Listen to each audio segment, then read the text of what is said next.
Hi, everyone. Welcome back to another episode of The Thoughtful Entrepreneur. I am your host, Jen Amos, and today I have with me Tom Kearin, who is the founder and CEO of Be Something Wonderful. He is an international entrepreneur, motivational speaker, consultant, coach, advisor, mentor, teacher, and trainer, and he is the author of Be Something Wonderful When Suddenly You Want to Be More. You can learn more about him on his website at besomethingwonderful.com or tomkearin.com, which is spelled TOMKEARIN.com. Tom, welcome to the show.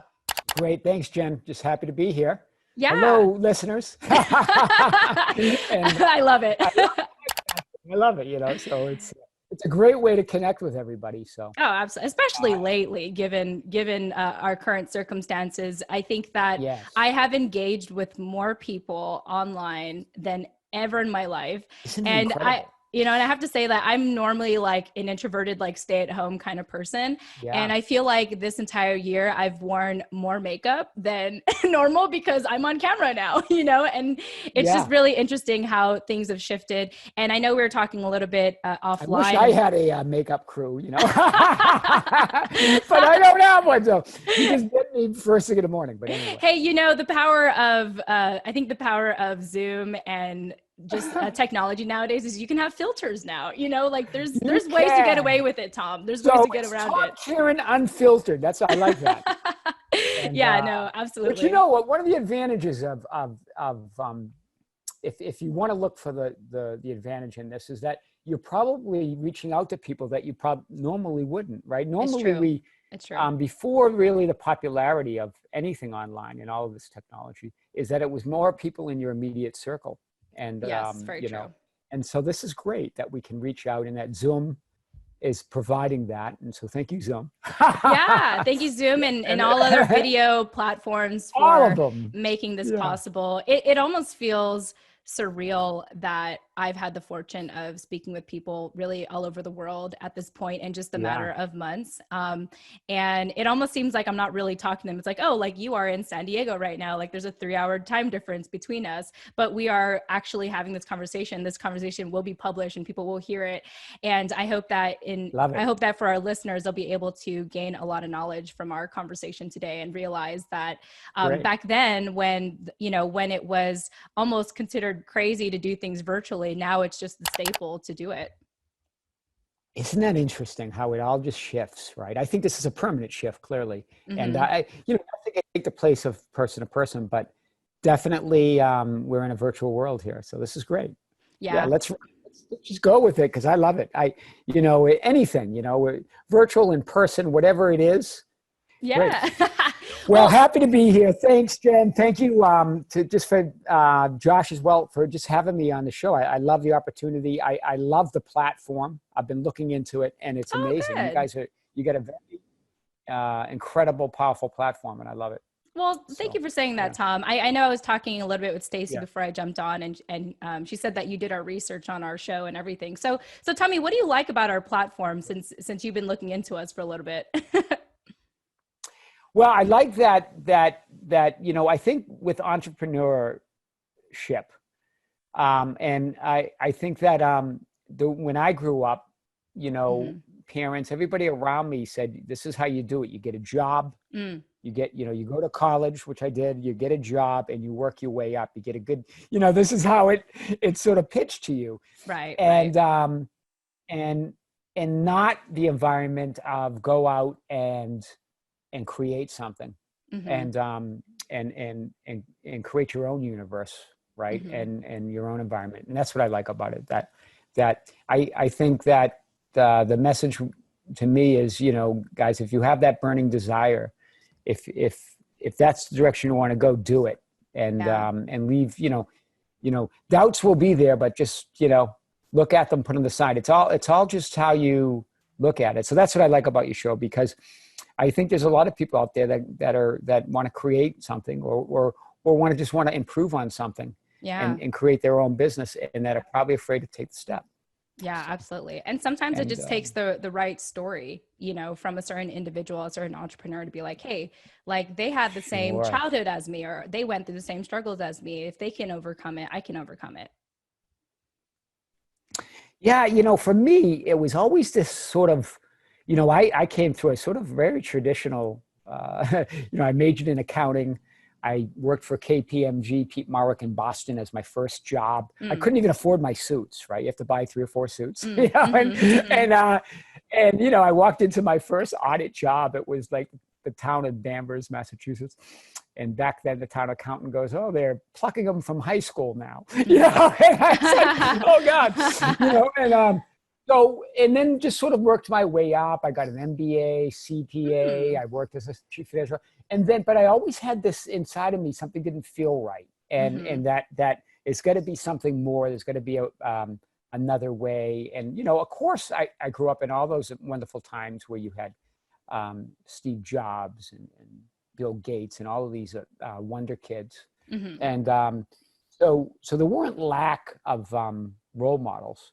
I think it's just sort of you get kind of grown in that environment. But it took me some time. But then I had a couple great entrepreneurial experiences, and I'm not saying they were successful necessarily financially or even business wise, but the education was incredible. Yeah, and absolutely. it all led to be something wonderful. I'm grateful for all of it, right? That's another thing, be grateful for all of it, because it's all pushing you on your path, even though you might take some detours.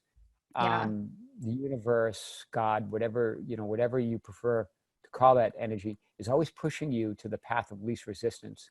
Absolutely. And pushing you to your heart's desire, whatever that is. Right. Tell me a little bit about that moment when, you felt like you were checking all the boxes, you were doing everything right, but something eventually didn't feel right. Like what was that moment or time or season of your life where you felt like, I have to do something different? I don't know what it is, but it's definitely not this. Well, this is interesting because I went through, the first job was a controller, all that stuff, right? Worked my way up, went out and joined a guy from Silicon Valley and worked in a technology, it was a patented technology. Back then it was really cool. I won't get into it, but essentially it was supposed to change the industry. So we were just a couple people, like a small team, 4 or 5 people. And little offices in Las Vegas. I happened to end up in Las Vegas at one point. And it was cool. I got to work with this team that was that grew up in Silicon Valley, that had a lot of successes, and worked with them for a while, raised venture capital, all of that, right? And but that experience, although it didn't work out, my business partner, the guy who founded it, came down with a brain tumor, died in 6 weeks. So this was right in the middle of out of money. And so we battled, but just after his death, it was me, and then I pulled a board member in, and we raised $11 million to fund the company to get it safe. But anyway, that didn't even satisfy me. There was something more. And then I went down in South America, and I worked in a new industry, this work, study, travel, this idea of you go down and you volunteer on projects, you learn a language. And for us, it was in Latin America, so it's Spanish. So I learned that whole industry, worked with another entrepreneur, another American, joined him and his wife. They were the founders. So I was a founding partner and worked with them for a number of years and helped them turn that into what started out as a little English institute with 100 English students, turned it into an international, in 4 countries, total work, study, travel solution. And then, though, it was down there in Cusco, Peru, believe it or not, a very spiritual place, where I just said, one night I was just sort of going, there's got to be something more. And I go, that's it. Something wonderful. And this is how something wonderful. Okay. That was my moment. If you want to call it an epiphany, an aha moment, we all have them, but that was the moment where I took a drastic shift, right? I left there after about over 12 years, right? With them working on it. And came back, landed in San Diego, and said, I'm going to dedicate myself to be something wonderful because it just feels good. And that's how I started this consulting. So it's in my book, Be Something Wonderful When Suddenly You Want to Be More. It's an interesting, because a little bit of it starts with sort of that biography, how it led me to be something wonderful. Then I talk about the universe, quantum physics, and all that kind of stuff, and law of attraction. And then I end it with a code, the Dare to Be a code, how to sort of harness that, whatever that entrepreneurial spirit is, or whatever that is that's grinding you. But, I think, Jen, really what it comes down to, all of us that are on this planet, I think we all want to be able to create our own reality. We all want to be creators. That's what we came here for. So when we're not doing that, when we're told what to do, or when we feel like that we're that we're a victim of the universe or the people around us or the world, that doesn't make us feel good. And once you learn that you're not, that you actually can create your own reality, that's what we came here for. It's an incredible power. Yeah. And it all gets down to thoughts and energy and all that kind of stuff. But you know, a lot's been written on that.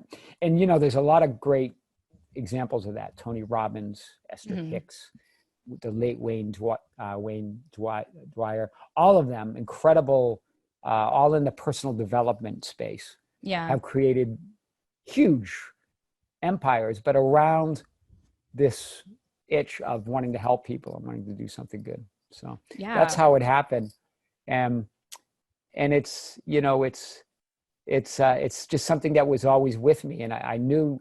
And so whatever I worked on before this, it was doomed in a way because my heart and soul weren't connected in it. But once your heart and soul, or what you want to call your mind and heart, or heart and mind, whatever you want to call that, conscious and subconscious, you and God, once that all connects and it's on the same creative level, wow, you can really, you can move mountains. Yeah. I'm curious, Tom, in your maybe personal opinion or experience, why do you think we had that disconnect to begin with, you know, and why does it take so long to make that connection? Well, it's interesting. Some people make it right away. I guess it depends on your environment that you come into, right? Because I do think that has a lot to do with it. And that we're all seekers, right? Even people that will say they're not. I think a lot of it is fear, right? A lot of it, I think most of it, there's really two emotions, love and fear, right? Everything else is just and really, if you want to really get technical, there's really only one, love. Everything else is an absence of love. And I mean love it in the real broad sense, right?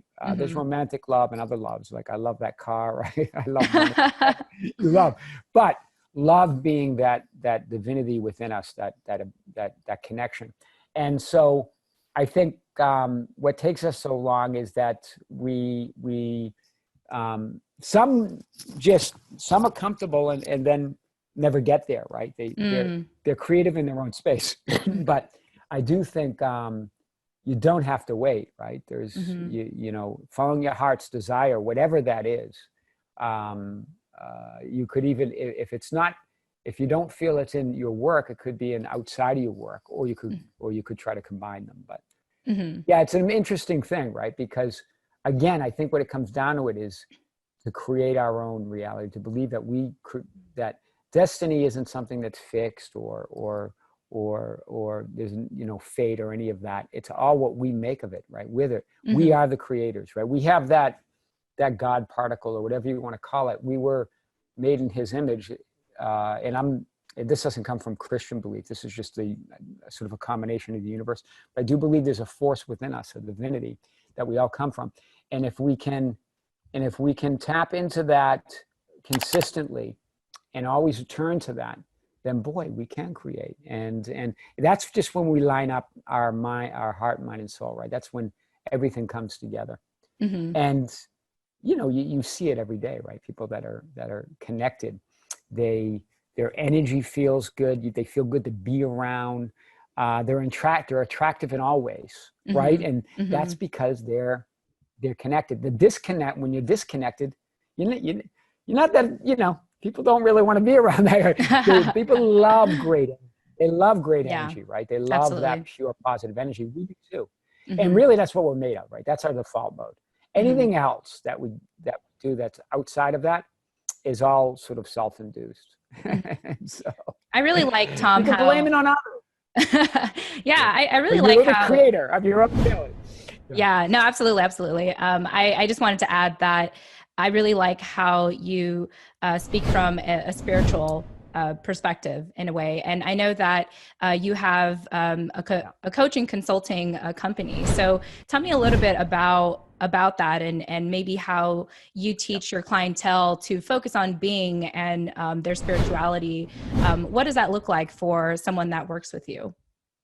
Well, with Be Something Wonderful, I think most of us, all of us, we grow up as doers, right? Absolutely. And Yep. and even as I grew up, do your chores, do this. When you do, Yeah. you're graded, or you feel good about yourself. And no, and at least when I was growing up, no one focused on being, because really, Yeah. everything is an inside out job. We all know this. I know it sounds cliche sometimes because it's been talked about by so many spiritual teachers, but not just in modern times, but this goes back thousands of years, right? The Bible talks about faith and that creative divinity within you, outside of the religious beliefs. It's all there, right? That we create our own reality. And so I like to get them focused on being. Once you are the person, once you start working on the person that you want to be, then whatever you do will flow from that, and it will be easy, right? It won't, because most of us, when we just focus on doing, we're rowing upstream. Yeah. But when we focus on inside first, then everything's created inside, in your imagination, in your divine mind, if you want to call it first. How else is it? Everything's from thoughts, right? But more than thoughts, feelings, and that combination of thoughts and feelings. So that's what we talk about. I have this code, I call it the Dare to Be It code, that I developed. It's in my book, the third part of the book. I use that as a sort of a starting point. It's just a starting point, but I keep it very simple. I think some teachers sort of wrap around that you got to do this, this, and this. This is what I do, so this will work for you. But that's really where people get hung up, because what works for me doesn't necessarily work for you. We've got to find what you've got to go. So I teach them really that it's all you. Let's go inside and see what works for you. What are you comfortable with? And that's what the Dare to Be It code starts with. And in the first part of the code, it all starts with a letter, right? Of Dare to Be It. So the first one's dare to face your fear, because really fear and all of its manifestations, jealousy, envy, anger, all of that's fear, right? Anytime you're off the track of love. And when I say face it, meaning it's there, but you don't have to give it the attention. Once you stop giving something attention, it ceases to have an impact. It might still be there, but you're not giving it attention. This is where we get at. Because really, once you get that being set, that's what Be Something Wonderful is about, right? And here's the secret, Jen, that they learn quickly. They already are something wonderful. They have just got sort of caught up in all this fear-based sort of thing, energy that kind of goes around. So that's what Be Something Wonderful is about. And it's not, you got to make sure that it's not, that they don't end up on cloud 9, in this sort of area. It's not theoretical, it's practical. And that's where I get in. And the code's very simple. And the exercises are very simple, and that's purposeful, because it's only you that can change your life, right? Yeah. Those people that go and they read book after book, and that's okay. Self-help book after self-help book, personal development book. And then they find one they like, and then they read everything by that author, but yet they're still seeking. As long as you're still seeking, you're not going to get there. You've got to decide. It's a choice, right? You've got to choose to be that. And then the universe is incredible. That energy starts lining up with you and then brings you the opportunities. It starts unfolding. You can't just sit on your couch, but you won't want to, because you'll be inspired once these doors start opening up. That's what Be Something Wonderful is about. And this is what, I think that, although it looks like a lot of other stuff out there, there's something different about it. And it's, when I even explain it and I talk about it in my book, some people read the book and they go, oh yeah, that's been out there for a while, but there was just something different the way the author put it out there, the way Tom explained it, that was a little bit different. That's what we do, right? Because really greatness and wisdom and all those sort of breakthroughs, it's just, you're just kind of it's just something different that turns into something very big. And that's what Be Something Wonderful is. It's a seed that I'm planting, Jen. Beautiful. And the seed is that it's inside you. And so once you plant that seed in someone, because really when you grow up, I mean, you know, I don't blame my parents or my family or anyone around me. They were in the same environment too. They were just, they were doing the best they could. Absolutely. Absolutely. Yeah. With what they knew, right? Yeah. And, but to know that that there's an incredible power within you, that there really are no limits. The only limits is what you think. And once people start locking onto that, really the world does start opening up. It's incredible thing. It is contagious, right? In that way. I don't like using that word under the current situation, but goodness is a feeling that you just want you just want more of. You don't, you know, so whenever you start with those feelings of fear and anger or whatever you got comfortable with, right? Some people are comfortable with, I know people that are always comfortable with problems, right? They want to tackle them to the ground. They want to wrestle them to the ground. And then they want another problem. But, you know, we make them. So, you know, we make them and then we try to solve them. And we spend all of our energy on that. Whereas if you view it that the problem solution are there at the same time and you just got to point to the solution, it really does change things. You find things just sort of easy. Yeah. And when they're not, it just means, oh, okay, you just got to adjust and go to the path of least resistance. It's always there. And absolutely. Yeah, it's a beautiful thing. It's really the thing that I've always been looking for, I guess. And that was that undefined rumbling going on inside me. Yeah. Really my entire life, right? Although it's been, you know, it's been great. But, you know, once you understand that there's no other, you know, there's just joy and more joy. There's no other shoe that's going to drop. All of that is just made up. And that it's not about struggle and working hard and, you know, sweating and sacrificing. And you got to, people, I know that makes a good story. And it makes most of those memoirs and stories really good, right? That I struggled and then I finally broke through. But really the breakthrough was they stopped struggling.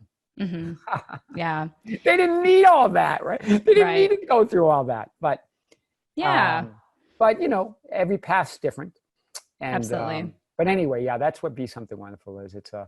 It makes me feel good saying it, talking about it, working on it, and just being it, right? Because I think it's more, that's why you see like BeSomethingWonderful.com, TomKearin.com.